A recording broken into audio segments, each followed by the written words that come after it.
नमस्कार दोस्तों, इस नए वर्ष 2022 में जितने भी मेरे YouTube चैनल पे जुड़े हैं उपकार पे, उनका मैं हार्दिक स्वागत एवं अभिनंदन करता हूं। और क्या ये नया वर्ष 2022 उनके लिए क्या हो, फलदायी हो, सुखमय हो और क्या हो, एक उत्साह उमंग से क्या हो, परिपूर्ण हो, जिसमें वो अपने क्या सपनों को पूरा कर सके, जिसका माध्यम उपकार होगा। ठीक है, आपको यहाँ सभी प्रतियोगी परीक्षाओं के लिए वीडियो उपलब्ध कराई जा रही हैं, उनका PDF फॉर्म भी उपलब्ध है। फेसबुक ग्रुप पे हमारा ग्रुप भी है उपकार नाम से, वहाँ क्या आपको क्या PDF रूप पे, ठीक है, नोट्स मिल जाते हैं, ठीक है, हैंड राइटिंग नोट्स मिल जाते हैं। तो यहाँ क्या है, हम बात करेंगे आज भूगोल के बारे में। ठीक है, किसके बारे में, भूगोल के बारे में बात करेंगे। और भूगोल के बारे में किस चीज़ के बारे में बात करेंगे, भारत भूमि और उसके निवासी। ठीक है, मास्टर वीडियो एवं रामबाण साबित होने वाली है। ठीक है, इसके अंदर भी हम क्या अध्ययन करेंगे उसको जान लेते हैं पहले। ठीक है, जो भारत भूमि एवं उसके निवासी है तो बहुत कुछ, लेकिन हमने क्या रखा है इसमें, जो इम्पोर्टेंट तथ्य हैं जो आपके लिए परीक्षा उपयोगी से महत्वपूर्ण है,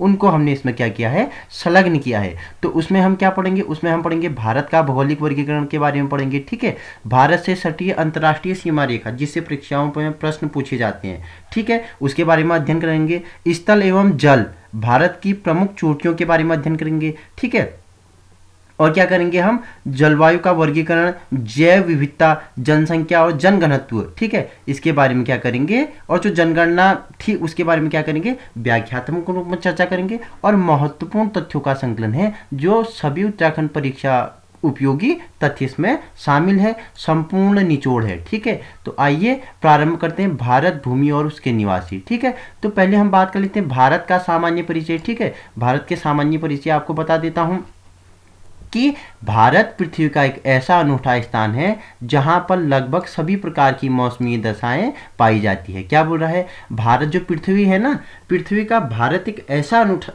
अनूठा स्थान है जहां पर लगभग सभी प्रकार की मौसमी दशाएं पाई जाती है। बहुत ही अनुकूल दशाएं हैं। ठीक है, बहुत ही कह सकते हैं परफेक्ट बोल सकते हैं। ठीक है, भारत के उत्तर में पर्वतीय भाग इसको एक विशिष्ट जलवायुविक दशाएं प्रदान करता है। क्या बोल रहा है, उत्तर में जो पर्वतीय भाग है ना, इसको क्या करता है, एक विशिष्ट जलवायुविक दशाएं प्रदान करता है। और विश्व में अमेरिका के बाद भारत के पास सर्वाधिक कृषि योग्य भूमि है। क्या बोल रहा है, सर्वाधिक कृषि योग्य भूमि किसके पास है, अमेरिका के पास है। अगर अमेरिका के बाद बात करें तो वो किसके पास है, भारत के पास है, हमारे हिंदुस्तान के पास है। ठीक है, भारत का संपूर्ण विश्व के केवल 2.4 भाग पर ही क्या है, भूमि है। ठीक है, भूमि पर ही विस्तृत है, लेकिन यहाँ की जलवायु एवं धरातलीय विशेषताओं के कारण ही प्रमुख प्राचीनतम सभ्यताओं के जन्म लिया है। क्या लिया, जो यहाँ के जलवायु के एवं धरातलीय विशेषताएं है ना, तो उसके कारण ही यहाँ पे क्या प्रमुख प्राचीनतम जो प्राचीन सभ्यताएं थी, आपको पता है बहुत प्राचीन सभ्यताएं थी, वो मैंने इतिहास में आपको कवर किया है। जो यहाँ की प्राचीन सभ्यता थी, सिंधु घाटी सभ्यता होगी, ठीक है, लोथल, मोहनजोदाड़ो वगैरह वगैरह, तो उन्होंने क्या किया, यहाँ पे जन्म लिया और वर्तमान में सर्वाधिक मानव आबादी वाला देश बनने की ओर अग्रसर है। देख रहे हो क्या बोल रहा है, भारत क्या है, वर्तमान में सर्वाधिक मानव आबादी वाला देश बनने की ओर अग्रसर है। अभी कौन है, चीन है जिसके पास सर्वाधिक जनसंख्या है। ठीक है, लेकिन कुछ समय पश्चात भारत सबसे आगे होगा जनसंख्या के मामले में। ठीक है, बोल रहा है कि सर्वाधिक मानव आबादी वाला देश बनने की ओर अग्रसर है। तो आइए कुछ राजनीतिक दृष्टिकोण से इसके बारे में चर्चा कर लेते हैं। भारत संविधान के अनुच्छेद 1 में क्या कहा गया है, भारत अर्थात इंडिया दैट इज भारत। क्या बोल रहा है, India that is Bharat shall be A union of state. क्या बोल रहा है, इंडिया राज्यों का संघ होगा। किसमें बोल रहा है, संविधान के अनुच्छेद 1 में कहा गया है कि इंडिया राज्यों का संघ होगा। वर्तमान समय में भारत खाद्यान्न उत्पादन में आत्मनिर्भर है तथा विश्व में औद्योगिक क्षेत्र में इसका 6वां स्थान है। क्या बोल रहा है, वर्तमान समय में भारत जो है खाद्यान्न उत्पादन के मामले में क्या है, आत्मनिर्भर है तथा विश्व में इसके औद्योगिक क्षेत्र में कौन सा स्थान आता है, 6वां स्थान आता है। इससे पहले कौन कौन, पूर्व सोवियत संघ, अमेरिका, फ्रांस, चीन, जापान, तत्पश्चात भारत का नंबर आता है। ठीक है, खाद्यान्न उत्पादन के मामले में सोवियत संघ पहला नंबर हो गया, दूसरा नंबर अमेरिका हो गया, तीसरा हमारा फ्रांस हो गया, चौथा चीन हो गया, पांचवा जापान हो गया, जापान के बाद 6ठे नंबर पे आता है हमारा भारत। ठीक है, तो बात कर लेते हैं भारत के क्षेत्रफल का, ठीक है।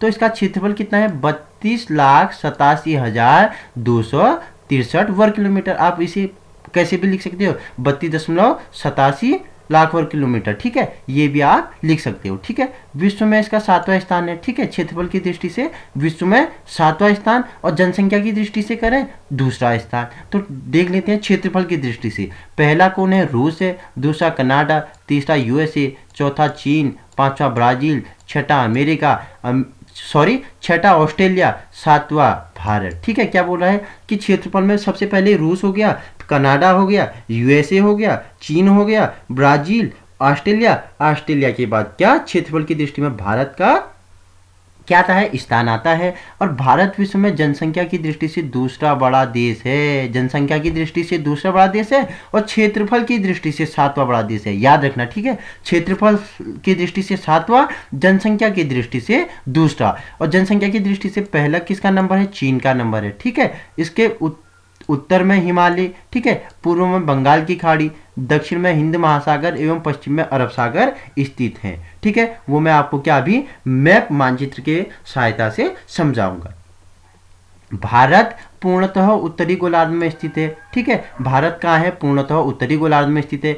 इसकी मुख्य भूमि 8 डिग्री 4 और 37 डिग्री 6 उत्तरी अक्षांश से 68 डिग्री 7 पूर्व से 97 डिग्री 25 पूर्वी देशांतर के बीच फैली हुई है। याद रखना, कभी आपसे इसका अक्षांशीय विस्तार पूछ लिया जाता है तो वो क्या है, 8 डिग्री 4 से 37 डिग्री 6 उत्तरी अक्षांश हो गया, और 68 डिग्री 7 से और 97 डिग्री 25 ये पूर्वी देशांतर के बीच फैली हुई है। इसका विस्तार उत्तर से दक्षिण तक 3214 किलोमीटर है। कितना है, उत्तर से दक्षिण तक 3214 किलोमीटर है, और पूर्व से पश्चिम तक 2933 किलोमीटर है। अगर बात करें हम भारत का दक्षिणतम बिंदु के बारे में बात करें तो ये इंदिरा पॉइंट है। क्या है, इंदिरा पॉइंट है। 4 बिंदु में बांटा गया है, विभाजित किया गया है। दक्षिणतम बिंदु इंदिरा पॉइंट है जो कि सुनामी में डूब चुका है। इंदिरा पॉइंट जो है सुनामी में डूब चुका है। यह कहाँ है, ग्रेट निकोबार द्वीप समूह में अवस्थित है। इसे और किस नाम से जाना जाता है, पिगमिलियन पॉइंट हो गया और पार्सन पॉइंट हो गया, लो हिचिंग भी इसे कहा जाता है, ठीक है। कभी आपसे इंदिरा नाम पूछ लिया जाए, ठीक है, आपसे पूछ लिया जाए पिगमिलियन हो गया, पार्सन हो गया, लो हिचिंग हो गई, ये किसके नाम है, इंदिरा पॉइंट के नाम है। और उत्तरी बिंदु क्या, इंदिरा कॉल है जो जम्मू कश्मीर में स्थित है। और पश्चिमी बिंदु क्या, सर क्रीक जिसे गौरमोता भी कहते हैं, ये गुजरात में स्थित है। मैं अभी आपको मानचित्र में दिखाऊंगा। पूर्वी बिंदु जो है वो वालांगू है जो अरुणाचल प्रदेश में स्थित है। अगर बात करें भारत के सीमावर्ती देशों की बात करें तो उत्तर पश्चिम में क्या है, पाकिस्तान और अफगानिस्तान है, और उत्तर में क्या है, चीन और नेपाल और भूटान है। अगर वहीं सुदूर पूर्व में बात करें, म्यांमार एवं पश्चिम बंगाल के पूर्व में बांग्लादेश स्थित है। मन्नार की खाड़ी और पाक जलडमरू मध्य स्थल किसको, भारत को श्रीलंका से अलग करती है। श्रीलंका को भारत से कौन अलग करती है, पाक जलडमरू मध्य अलग करती है। भारत में द्वीपों की कुल समूह की बात करें तो कितने हैं, 247 द्वीप हैं, ठीक है, जिसमें से 204 द्वीप अंडमान निकोबार में स्थित है, एवं इसके अतिरिक्त 43 द्वीप समूह कहाँ पे हैं, हमारे अरब सागर में स्थित है। टोटल द्वीप 247, 204 अंडमान निकोबार में, 43 द्वीप अरब सागर में, ठीक है। भारत की स्थिति विषुवत रेखा के उत्तर में है। भारत की स्थिति कहाँ है, विषुवत रेखा के उत्तर में है, ठीक है। कर्क रेखा इसके मध्य से होकर गुजरती है। यह रेखा हमारे देश के 8 राज्यों से होकर गुजरती है, ठीक है। कौन कौन से हैं वो, ठीक है, मित्र पर गमछा डार, शॉर्ट ट्रिक है, मित्र पर गमछा झार। तो क्या क्या है, गुजरात हो गया, राजस्थान हो गया, मध्य प्रदेश हो गया, छत्तीसगढ़ हो गया, झारखंड हो गया, पश्चिम बंगाल हो गया, त्रिपुरा हो गया, मिजोरम हो गया। मित्र पर गमछा ढाल, मी से हो गया मिजोरम, तो से त्रिपुरा, प से पश्चिम बंगाल, रो से राजस्थान, गौ से गुजरात, म से मध्य प्रदेश, छ से छत्तीसगढ़, झार से झारखंड। ये 8 राज्यों से होकर गुजरती है। तो मैंने आपको बताया कि कर्क रेखा कहाँ से, हमारे जो क्या है देश है उसके 8 राज्यों से होकर गुजरती है, वो मैंने आपको बता दिया। शॉर्ट ट्रिक, मित्र पर गमछा झार। अगर बात करें, देखो मैंने बताया मैप के हिसाब से आपको दिखाऊंगा। मैंने बताया कि आपको क्या, जो हमारा क्या है पूर्वी बिंदु है, ठीक है, वो क्या है, पूर्वी बिंदु है कीबुथु, ये है देखो 97 डिग्री पश्चिम ईस्ट, ठीक है, कीबुथु है। और हमने वहीं हम पश्चिमी बिंदु की बात करें तो वो है मोता, जिसे क्या सरक्रीक से नाम से जाना जाता है। ये कितना है, 68 डिग्री 60 ईस्ट, जो कहाँ, गुजरात में अवस्थित है, ठीक है। और हमने वही आपको जो जम्मू कश्मीर में स्थित है वो कौन सा बताया था, जम्मू कश्मीर वाला बताया, इंदिरा कौल, ठीक है, इंदिरा कौल, ये है इंदिरा कौल, जम्मू कश्मीर में स्थित है, 37 डिग्री 6 नॉर्थ।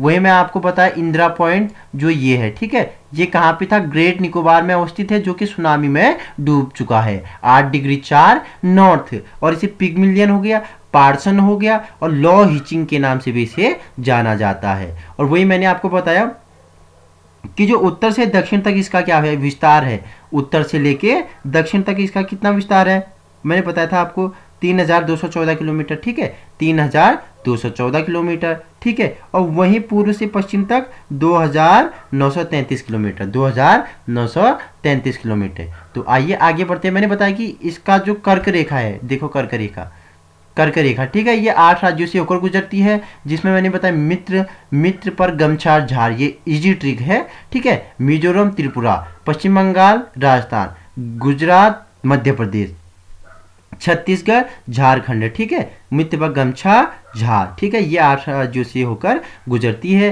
अगर भारत का विश्व में स्थान की बात करें तो एक किस क्षेत्र में क्या स्थान रखता है, तो सर्वाधिक जीडीपी में की दृष्टि से इसका 6वां स्थान है, ठीक है, भारत का।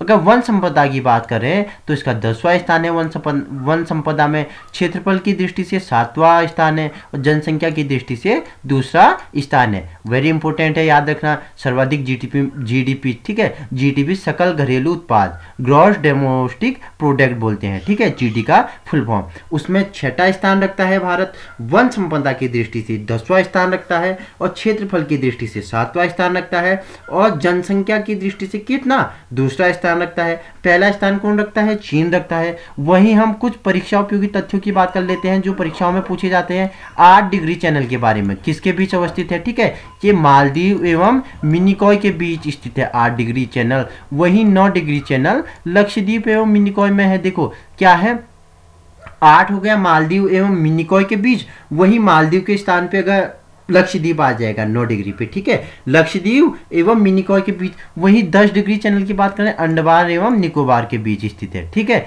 8 डिग्री हो गया Maldives Minicoy, 9 degree Lakshadweep Minicoy, 10 degree channel Andaman Nicobar. वहीं पाक स्टेट की बात करें, तमिलनाडु और श्रीलंका के बीच है। वहीं डंकन पास की बात करें तो ये कहाँ, दक्षिण अंडमान एवं लघु अंडमान में स्थित है। कोको स्ट्रोक कहाँ, ये कोको द्वीप बर्मा और उत्तरी अंडमान में इस्तेमाल है। मन्नार की खाड़ी दक्षिण पूर्व तमिलनाडु और श्रीलंका के बीच स्थित है। लक्षद्वीप सागर, ठीक है, लक्षद्वीप और मालाबार के तट के बीच स्थित है, ठीक है। खंबात की खाड़ी, ठीक है, ये कहाँ पे है, पूर्वी गुजरात, नर्मदा और ताप्ती का मुहाने के बीच में स्थित है। ये पंबन द्वीप, इसके बारे में जान लेते हैं, ठीक है। रामेश्वरम द्वीप के नाम से प्रसिद्ध यह भारतीय प्रायद्वीप एवं श्रीलंका के मध्य अवस्थित है। रामेश्वरम द्वीप के नाम से प्रसिद्ध है, भारतीय प्रायद्वीप एवं श्रीलंका के मध्य स्थित है। वहीं श्रीहरिकोटा, देखो श्रीहरिकोटा सुनते ही तुम्हारे मन में एक विचार आया होगा कि इसरो का क्या है, ये परीक्षण केंद्र है, जहां से क्या मिसाइलों का क्या किया जाता है, परीक्षण किया जाता है।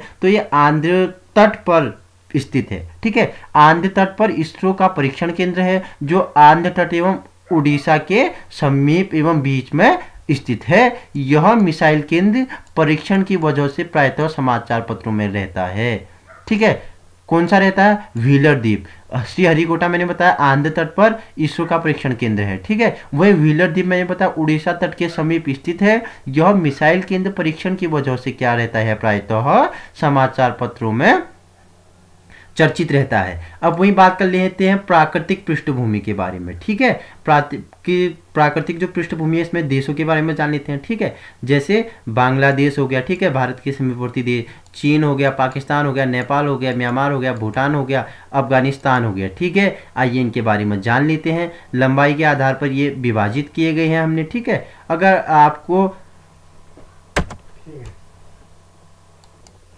तो बात करते हैं जो ये हमारे पड़ोसी देश है ना भारत के, उनके बारे में बात कर रहे थे हम, ठीक है। इसका शॉर्ट ट्रिक क्या था, मेरा बचपन में एमबीए करने का सपना। ठीक है, मेरा बचपन से बांग्लादेश, चौ से चीन, प से पाकिस्तान, नौ से नेपाल, बचपन में क्या एम से म्यांमार हो गया, एम बी से भूटान हो गया, करने का सपना, बी एम बी ए से अफगानिस्तान। ठीक है, मेरा बचपन में एम बी करने का सपना था। वहीं हम बात करेंगे बांग्लादेश की लंबाई के बारे में। ठीक है, 4096.7 किलोमीटर इसकी लंबाई है। अगर बात करें थी कि इसकी सीमा से संबंधित भारतीय राज्यों के बारे में बात करें तो बांग्लादेश किस किस से सीमा संबंध करता है, असम हो गया, मेघालय हो गया, मिजोरम हो गया, त्रिपुरा हो गया, और वहीं पश्चिम बंगाल के साथ ये क्या करता है, सीमा क्या करता है, इसके संबंध है। वहीं बात करते हैं हम चीन की, तो इसकी लंबाई ठीक है 3488 किलोमीटर। जम्मू कश्मीर, ठीक है, हिमाचल प्रदेश, उत्तराखंड,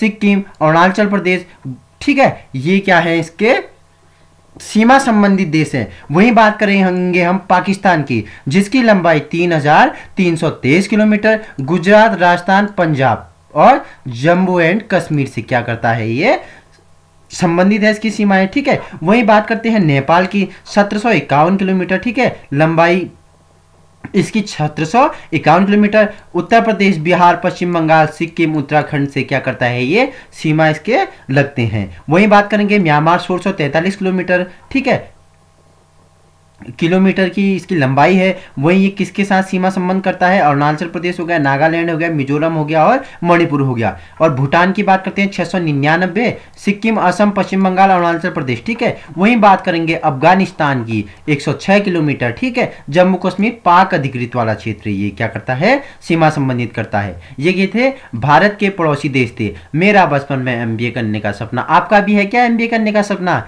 है तो कीजिए। ठीक है, कीजिए, कैसे कीजिए, अच्छे से कीजिए। ठीक है, मेरे बचपन में एमबीए करना के सपना, बांग्लादेश, चीन, पाकिस्तान, नेपाल, म्यांमार, भूटान, अफगानिस्तान। एमबीए करोगे तो इतनी जगहों की क्या आपको भाषा आ जाएगी, आप क्या हो जाएंगे, बहुत ज़्यादा क्या हो जाओगे, परफेक्ट हो जाओगे। तो क्या, मेरा बचपन में एमबीए करने का सपना। वहीं प्राकृतिक संरचना की बात करते हैं हम इसकी। ठीक है, भारत की प्राकृतिक संरचना को 5 भागों में बांटा गया है। सिंधु और गंगा का मैदान हो गया, विस्तृत पर्वतीय हिमालयी क्षेत्र हो गया, रेगिस्तानी क्षेत्र, दक्षिण प्रायद्वीप और तटीय क्षेत्र हो गया। इसे 5 भागों में विभाजित किया गया है। वहीं बात करेंगे देशों के मध्य निर्धारित रेखाएं, वेरी इंपोर्टेंट होने वाला है, परीक्षाओं में प्रश्न पूछा जाता है। रेड क्लिप रेखा किस किस देश के मध्य है, तो किसके मध्य है, भारत पाकिस्तान के मध्य है। ठीक है, इसका निर्धारण कब क्या था, 1947 में क्या था, किसके द्वारा, सर सिरिल रेडक्लिफ के द्वारा।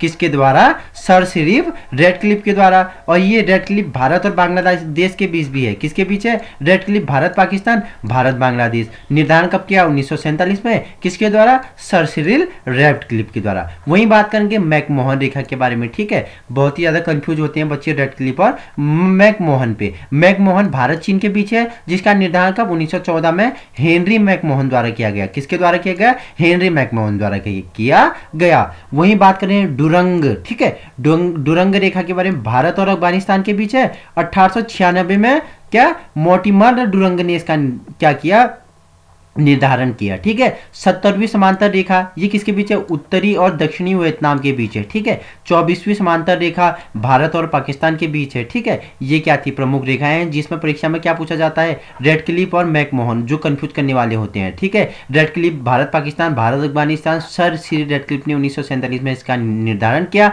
मैकमोहन भारत चीन, 1914 में हेनरी मैकमोहन ने इसका निर्धारण किया। वहीं डुरंग रेखा भारत अफगानिस्तान में बार बार पूछी जाती है। ठीक है, अब बात हैं भारत की जलवायु के बारे में।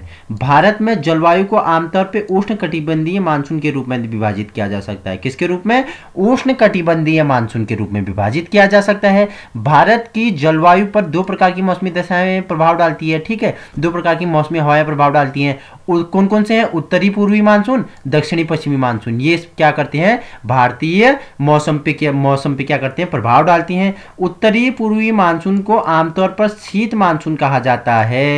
वेरी इंपोर्टेंट, उत्तरी पूर्वी मानसून को क्या कहा जाता है, शीत मानसून कहा जाता है। ठीक है, वहीं देश में अधिकांश वर्षा दक्षिणी पश्चिमी मानसून से होती है। देश में जो अधिकांश वर्षा होती है वो किससे होती है, दक्षिण पश्चिमी मानसून से होती है। वहीं बात करते हैं यहाँ कितनी 4 ऋतुएं होती हैं, शीत, ग्रीष्म, वर्षा, मानसून, पश्चात ऋतु। तो शीत ऋतु देखो बहुत कंफ्यूज करने वाले सवाल होते हैं ये। शीत ऋतु का जो महीना होता है दिसंबर से फरवरी होता है। ग्रीष्म ऋतु का मार्च से जून होता है, जब होलियां चल जाती हैं, ठीक है। होलिया में बहुत गर्मी होती है, ठीक है। छलड़ी होती है, पानी डालते हैं एक दूसरे में, तो उसे आप याद रख सकते हैं होली से मार्च, मार्च में ग्रीष्म ऋतु। वर्षा ऋतु जून और सितंबर में, ठंडा होता है बहुत ज्यादा। मानसून पश्चात ऋतु अक्टूबर और नवंबर में।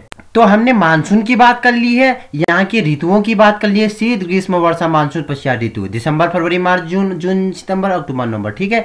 यह मैंने बात कर ली है। अब बात करेंगे पेड़ पौधों के बारे में, ठीक है। तो पेड़ पौधों के बारे में एक छोटा सा मोटा मोटा आंक लेते हैं, ठीक है। तो भारत को 8 वनस्पतिक क्षेत्रों में बांटा जा सकता है। कितने भागों में?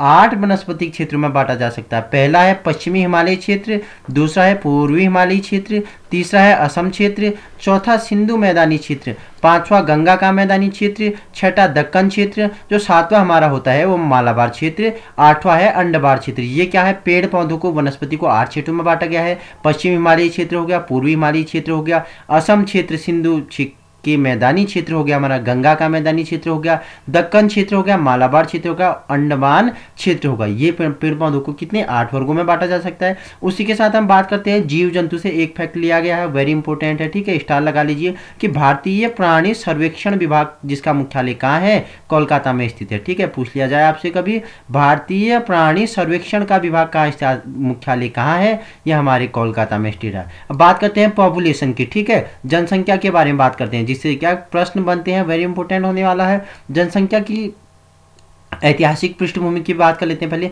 जनगणना का प्राचीनतम जो प्रमाण मिलता है वो रोमन साम्राज्य के किससे मिलता है?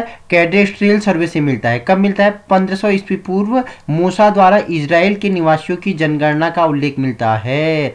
इसका जो प्राचीनतम प्रमाण मिलता है रोमन साम्राज्य के कैडेस्ट्रियल सर्वे से मिलता है। 1500 ईस्वी के पूर्व मूसा द्वारा इजराइल के निवासियों का क्या मिलता है? उल्लेख मिलता है। उसके पश्चात हमारे क्या 321 से 296 ईसा पूर्व कौटिल्य के अर्थशास्त्र, ठीक है। कौटिल्य का दूसरा नाम था विष्णुगुप्त, जिन्होंने क्या अर्थशास्त्र की रचना की थी, ठीक है। बहुत ही राजनीति वाली अर्थशास्त्र थी इनकी, बहुत ही जबरदस्त कूटनीतिज्ञ थे हमारे कौन? कौटिल्य, ठीक है। दूसरा नाम चाणक्य, तीसरा नाम विष्णुगुप्त। बहुत ही क्या थे? कुशल वो थे, पंडित थे, जो चंद्रगुप्त मौर्य के दरबार पे क्या हुआ करते थे? प्रधान हुआ करते थे। तो वहीं फिर क्या सन 1595 से 96 में अबुल फजल द्वारा रचित आईने अकबरी, बहुत बार पूछा गया है, आईने अकबरी किसकी रचना है? तो हमारे अबुल फजल की रचना है, ठीक है। अबुल फजल द्वारा रचित प्रसिद्ध रचना कौन सी है? ये हमारी आईने अकबरी है, ठीक है। आईने अकबरी किसकी रचना है? अबुल फजल की रचना है। तो वही आधुनिक पद्धति का प्रारंभ मानते हैं वो स्वीडन द्वारा हुआ। कब हुआ? 1749 में हुआ था।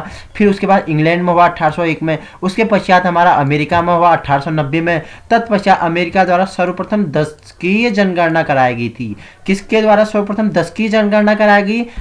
हमारे अमेरिका द्वारा कराएगी। अगर ब्रिटिश भारत की जनगणना का प्रारंभ मानते हैं तो सर्वप्रथम कब हुआ? लाल मेयो के समय में हुआ। कब हुआ? 1872 में हुआ। सर्वप्रथम जो पहली जनगणना हुई ब्रिटिश भारत में लॉर्ड मेयो के समय हुई, 1872 में हुई। और प्रत्येक 10 वर्ष के अंतराल में किसके? लॉर्ड रिपन द्वारा 1981 से यह प्रत्येक 10 वर्ष में जनगणना मनाए जाने की क्या कर दी गई?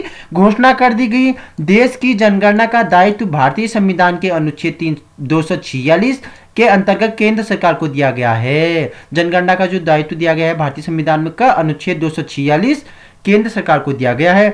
स्वतंत्रता के पश्चात 1948 में जनगणना अधिनियम पारित कर जनगणना को वैधानिक मान्यता प्राप्त कर दी गई थी। ये थी हमारी क्या?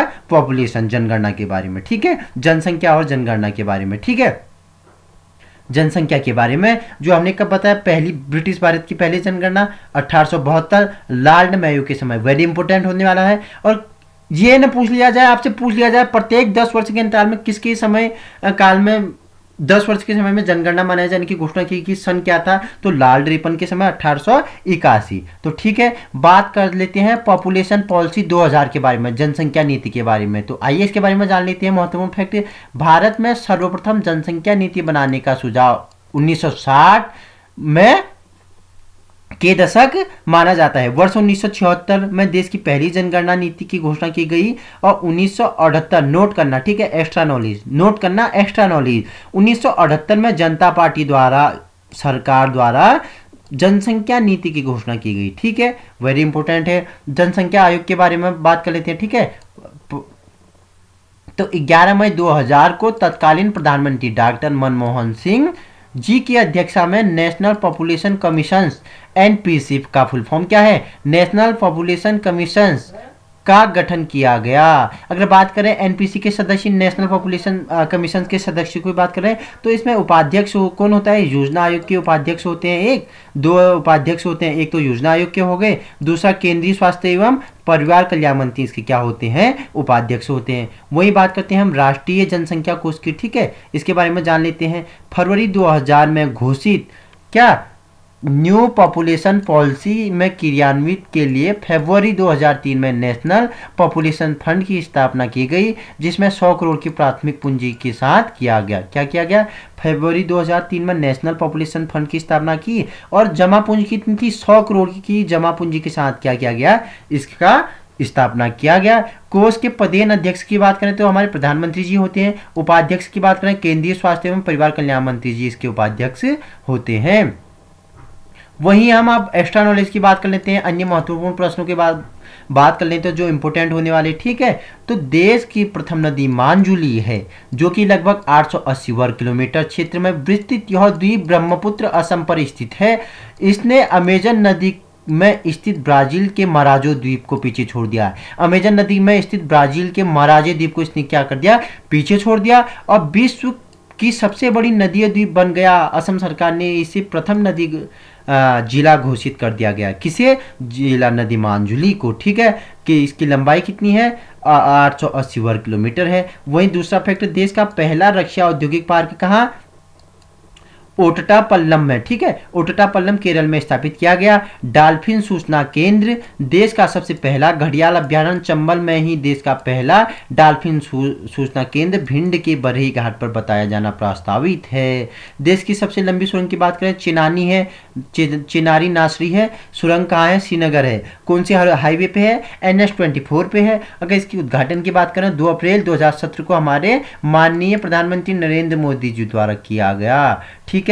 हमारा जो भारत का भूगोल था, ठीक है, भारत भूमि और उसके निवासी थे, उसका हमने क्या किया, व्याख्यात्मक रूप से चर्चा कर लिया, ठीक है। उसमें हमने महत्वपूर्ण फैक्टों को जाना, क्या क्या जाना हमने, उसमें हमने क्या क्या जाना, भारत भूमि और उसके निवासी में भारत का भौगोलिक वर्गीकरण बताया, भारत से सटी अंतर्राष्ट्रीय सीमाएं बताएं हमने, स्थल एवं जल, भारत, पेड़ पौधे, जीव जंतु, उनके बारे में बताया, ठीक है। और हमने क्या बताया, जनसंख्या पॉलिसी बताया, पॉलिसी को जनसंख्या कोष के बारे में बताया, ठीक है। ये क्या होने वाले थे, इंपॉर्टेंट है, सारे क्वेश्चंस आपके लिए इंपॉर्टेंट होने वाले हैं, ठीक है। बहुत ही रामबाण वीडियो साबित होने वाली है।